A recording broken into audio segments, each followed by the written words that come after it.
샬롬, 말씀 읽어주는 김기웅 목사입니다. 오늘도 기대하는 마음과 사모하는 마음을 가지고 하나님의 말씀 함께 읽겠습니다. 히브리서 9장 11절부터 22절까지의 말씀입니다. 그러나 메시아께서 뛰어난 새 언약의 대제사장으로 오셔서 이 창조 세계에 있는 옛 장막과 그 부속물을 지나시고 하늘에 있는 장막인 참 성소로 영단번에 들어가셨습니다. 또한 그분은 염소와 송아지의 피로 드리는 제물 대신에 자기의 피로 값을 치르심으로 영단번에 우리를 자유케 하셨습니다. 동물의 피와 정결 예식도 우리의 신앙과 행위를 실제로 깨끗하게 해준다면 하물며 그리스도의 피는 우리의 삶 전체를 안 밖으로 얼마나 더 깨끗하게 해줄지 생각해 보십시오. 그리스도께서 성령을 힘입어 자기 몸을 흠 없는 제물로 드리심으로 스스로 훌륭해지려는 부질없는 수고에서 우리를 자유케 하셨습니다. 그리하여 우리는 전력을 다해 하나님을 위해 살 수 있게 되었습니다. 유언은 사람이 죽어야 그 효력이 발생합니다. 새 언약도 예수께서 죽으심으로 효력이 발생했습니다. 그분의 죽으심은 옛 계획에서 새 계획으로 바뀌었음을 나타내는 표지입니다. 이 죽음으로 인해 옛 의무 조항과 그에 따르는 죄가 폐지되었고 상속인들은 자신들에게 약속된 영원한 유산을 받으라는 부름을 받았으며 그분께서 이 새로운 방식으로 하나님과 그분의 백성을 화해시키셨습니다. 첫 번째 계획을 실행에 옮기는데도 죽음이 필요했습니다. 모세는 율법 계획, 하나님의 유언의 조항들을 전부 낭독한 뒤에 엄숙한 예식을 진행하며 제물로 바쳐진 동물의 피를 취해 언약 문서에 뿌리고 그 언약의 수혜자인 백성에게도 뿌렸습니다. 그런 다음 이것은 하나님께서 명하신 언약의 피입니다 라는 말로 그 효력을 확증했습니다. 그는 예배 장소와 그 안에 있는 모든 비품에도 똑같이 했습니다. 모세는 백성에게 이것은 하나님께서 여러분과 세우신 언약의 피입니다 라고 말했습니다. 사실 유언에 담긴 모든 내용의 효력은 죽음에 달려 있습니다. 죽음의 증거인 피가 우리의 전통 속에서 특히 죄의 용서와 관련해 그토록 자주 사용된 것은 이 때문입니다. 이것은 하나님의 말씀입니다.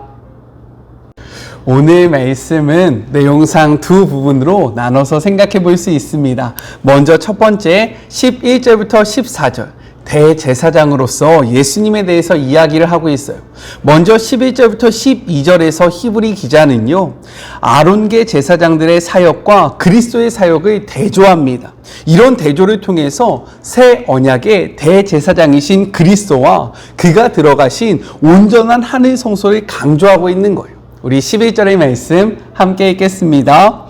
그리스도께서는 장래 좋은 일에 대제사장으로 오사 손으로 짓지 아니한 것 곧 이 창조에 속하지 아니한 더 크고 온전한 장막으로 말미암아라고 기록되어 있습니다. 먼저 대제사장이신 그리스도께서 사역하신 장막에 대해서 이야기하는데요. 무엇이라고 표현합니까? 더 크고 온전한 장막이다 라는 표현을 사용하고 있다는 거예요. 이는 지상에 속한 장막이 아니라 그 장막의 실체인 하늘 장막을 뜻하고 있습니다. 실체가 그림자보다 완전한 것은 당연한 거예요. 왜냐하면 그림자는 실체의 윤곽을 보여줄 뿐이고 실제를 희미하게 나타내는 것에 고작하기 때문입니다. 이는 지상 장막과 레위 계통의 제사 제도가 불완전하다는 것을 우리에게 나타내주고 있어요.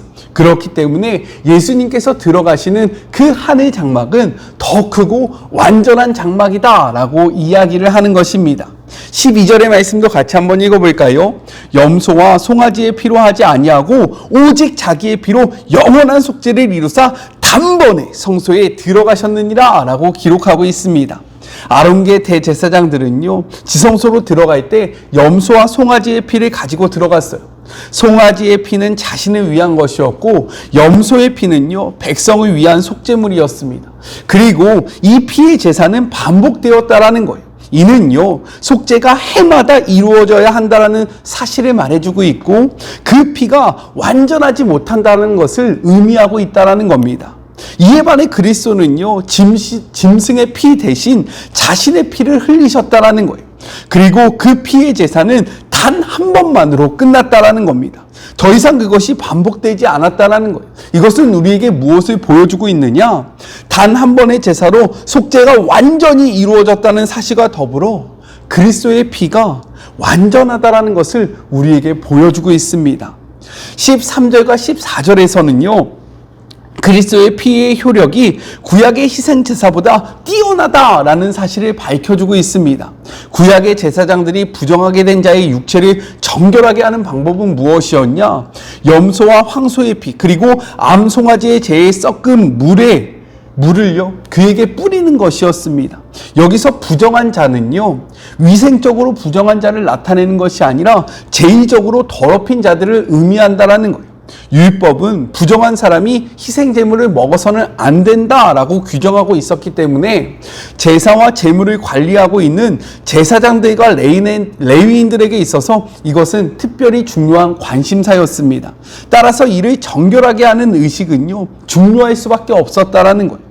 어떤 동기에 의해서든 부정하게 된 자들은 정결함을 받아야만 이것이 중요한데 이스라엘 공동체의 일원으로서 정상적인 생활을 할 수 있었다라는 겁니다.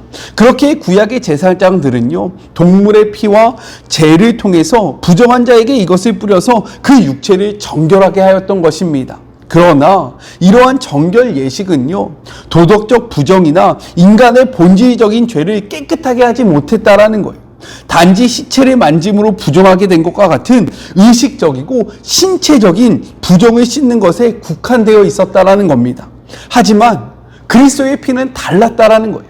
우리 14절의 말씀을 같이 한번 읽어보겠습니다. 하물며 영원하신 성령으로 말미암아 흠없는 자기를 하나님께 드린 그리스도의 피가 어찌 너희 양심을 죽은 행실에서 깨끗하게 하고 살아계신 하나님을 섬기게 하지 못하겠느냐라고 이야기하고 있습니다.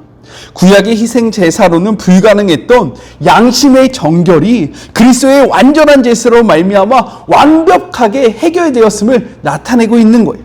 이는요, 그분을 믿는 모든 자들이 죄로부터 벗어나게 되었음을 의미하고요, 죄로부터 해방된 자들은 비로소 거룩한 하나님께 나아가는 길이 열렸다는 것을 의미하고 있습니다. 따라서 이제 예수님을 믿는 모든 자들은요, 언제든지 살아계신 하나님께 참된 예배, 영적인 예배를 드릴 수 있다라고 선포하고 있는 거예요. 우리를 위해 십자가에서 흘리신 예수님의 보배로운 피는 이러한 능력이 있다라는 거죠. 그렇기에 죄로부터 우리를 완전히 깨끗하게 하는 그리스도의 보혈의 피를, 우리는 이 보배로운 피를 의지해야 한다라는 겁니다. 기억했으면 좋겠어요. 예수님의 피는요, 능력이 있습니다. 예수님의 보혈에 정결케 하는 힘이 있고요, 죄로부터 우리를 완전히 깨끗게 하는 그러한 능력이 있다는 거예요. 예수님이 그러한 보혈을 우리를 위해 십자가에서 흘리셨음을 기억하는 그런 복된 하루가 되었으면 좋겠어요. 이와 관련해서 제가 이 부분을 가지고 설교했던 그러한 링크를 걸어드리겠습니다. 이 부분에 대해서 매우 자세하게 제가 풀어서 설교를 했었거든요.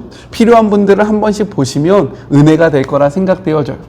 그 은혜를 함께 나누기를 원합니다. 한 번씩 꼭 보셨으면 좋겠어요.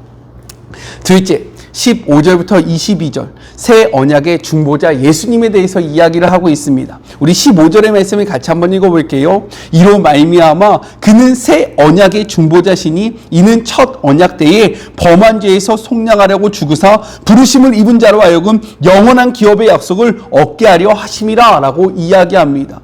여기서 말하는 새 언약은요, 그리스도께서 자신의 피로 들이신 완전한 제사에 근거하고 있다는 거예요. 옛 언약은 모세를 통해서 주어졌습니다. 하나님께서 모세를 중보자로 세우신 거예요. 반면에 아브라함에게 주신 약속의 참 성취인 새 언약은요, 예수 그리스도를 통해서 주어졌다라는 거예요. 이러한 새 언약은 우리가 앞서서 함께 나눴던 8장 6절 더 좋은 언약과 동일한 개념입니다. 첫 언약 아래서 율법을 완전히 지킬 수 없었던 사람들은요, 형벌에서 자유로울 수 없었습니다. 왜냐하면 이는 모세가 전해준 율법이 그들의 죄만을 지적하여 줄 뿐 한 사람도 완전케 해줄 수 없었기 때문인 거예요. 문제는 무엇이냐? 언약이나 유언은 계약 당사자가 죽어야 효력을 발생한다는 점입니다.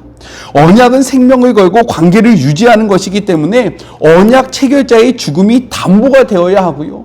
이것을 어겼을 때에는 죽음으로 이것을 갚아야 했다라는 거예요. 따라서 이 언약 때는요, 언약 당사자 대신에 짐승을 죽여서 그 피로 계약을 맺었던 것입니다. 왜 짐승의 피가 필요했는지 조금 이해가 되십니까? 또한 모세는요, 성막에서 사역을 시작할 때 모든 기구를 피로써 정결하게 했다라는 거예요.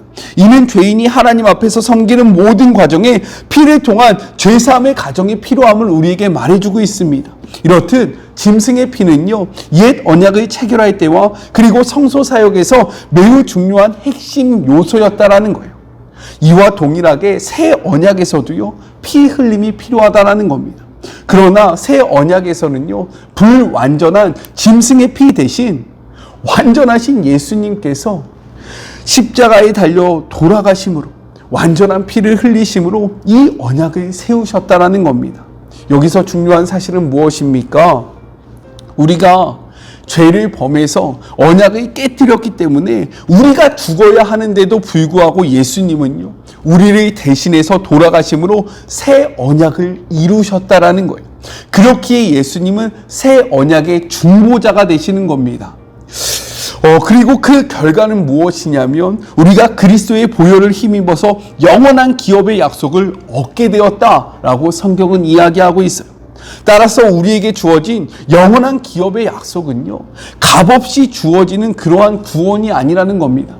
이것은 세상 그 무엇과도 바꿀 수 없는 매우 값진 구원임을 성경은 이야기하고 있는 거예요. 또한 이는 우리가 자격이 있어서 우리가 이것을 누릴만 해서 우리가 어떠한 행위를 해서 얻어지는 그러한 결과물이 아니라 전적인 그리스도의 은혜이고 그리스도의 사랑이고 그리스도의 그러한 축복이라는 사실을 우리로 하여금 알게 한다라는 겁니다. 우리는 이러한 구원을 어떻게 생각하고 있습니까? 혹시 값싼 은혜로 치부하면서 그 은혜를 함부로 생각하고 있지 않습니까? 만약 그렇다면 새 언약의 중보자 되신 예수 그리스도의 피 흘림을 생각하면서 이 언약이 정말로 얼마나 값진 언약이고 우리가 구원을 얻은 것이 우리의 노력이 아니라 예수 그리스도의 온전한 희생과 그의 완벽한 피 흘리심으로 말미암았다라는 사실을 기억하면서 이 구원을 힘써 지키고 정말로 이 구원을 값어치 있게 생각하는 사랑하는 주의 모든 자녀들이 되었으면 좋겠습니다.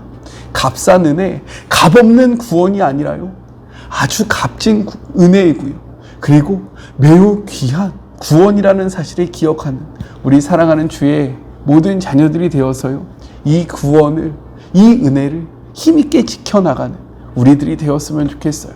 우리 같이 기도할까요? 하나님, 옛 언약 가운데 죽을 수밖에 없었던 우리를 위하여 새 언약의 담보 되시며 새 언약을 이루시기 위해서 십자가에 달려 돌아가신 그 예수 그리스도의 보혈의 피를 기억합니다. 우리는 구원을요, 너무 값싼 은혜, 값싼 구원으로 생각하고 있지는 않았습니까?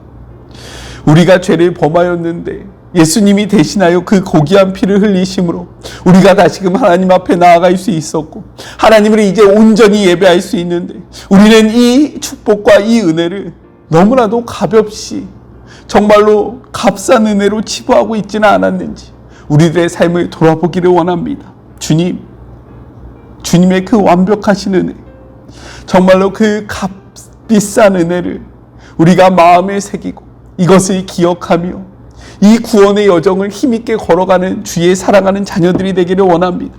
이 구원의 여정에서 돌아가거나 정말로 이탈하지 않기를 소망합니다. 주님, 이 값비싼 은혜를, 이 값비싼 구원을 꽉 붙잡고 하나님의 그 모든 축복을 누리는 우리 사랑하는 마리모 가족들이 될 수 있도록 주님 축복하여 주시옵시고 이 은혜를 기억하고 이것을 가슴에 새기는 그런 복된 시간이 될 수 있도록 하나님 축복하여 주시옵소서. 함께 하실 주님을 기대하며 우리를 위하여 피 흘려 주심에 감사하며 거룩하신 예수님의 이름으로 기도드립니다. 아멘. 우리는 값싼 은혜를 누리고 있는 것이 아닙니다. 정말로 값비싼 그 어떤 것과도 바꿀 수 없는 귀한 은혜를 누리고 있는 거예요. 이 사실을 기억하면서 이 구원의 여정에서 이탈하지 않기를 주님의 이름으로 축복합니다. 저는요, 또 내일 만나도록 할게요. 사랑하고 주님의 이름으로 축복하면서 오늘 하루도 힘내세요! 우리 내일 만나요. 안녕. 오늘도 수고하셨습니다.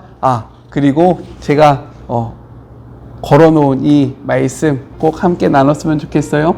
우리 내일 만나요.